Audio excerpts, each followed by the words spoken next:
د سید پیغلې نکاح د غیر سید ځوان سره شرعا څنګه ده؟ ځکه دلته بعضې کسان وایي چې د سید پیغلې نکاح د غیر سید ځوان سره صحیح نه ده، ځکه چې د سید مرتبه غټه ده. نو شرعا د سید پیغلې او نجلۍ نکاح د غیر سید ځوان سره صحیح ده او که نه ده؟ علما او فقها لیکي که چیرې په دغه غیر سید ځوان او هلک کې ښه صفتونه لکه ایمانداري، تقوا او اعمال صالحه موجود وي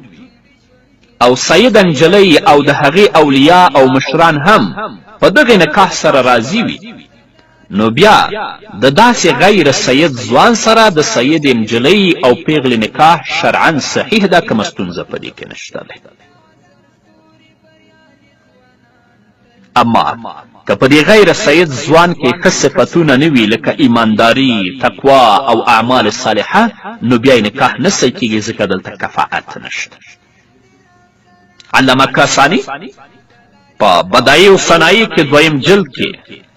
640 صفحه کې او بحر رایق دریم جلد کې 220 صفحه کې لیکي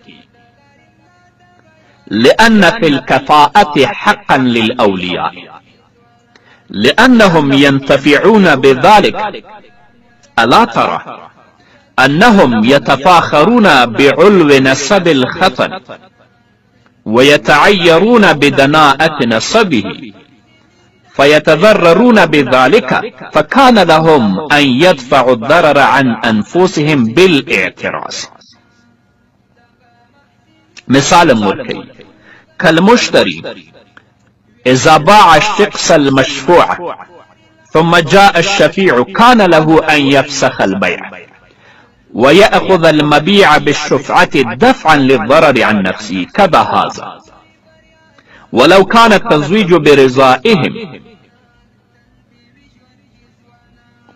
التزويج برضاهم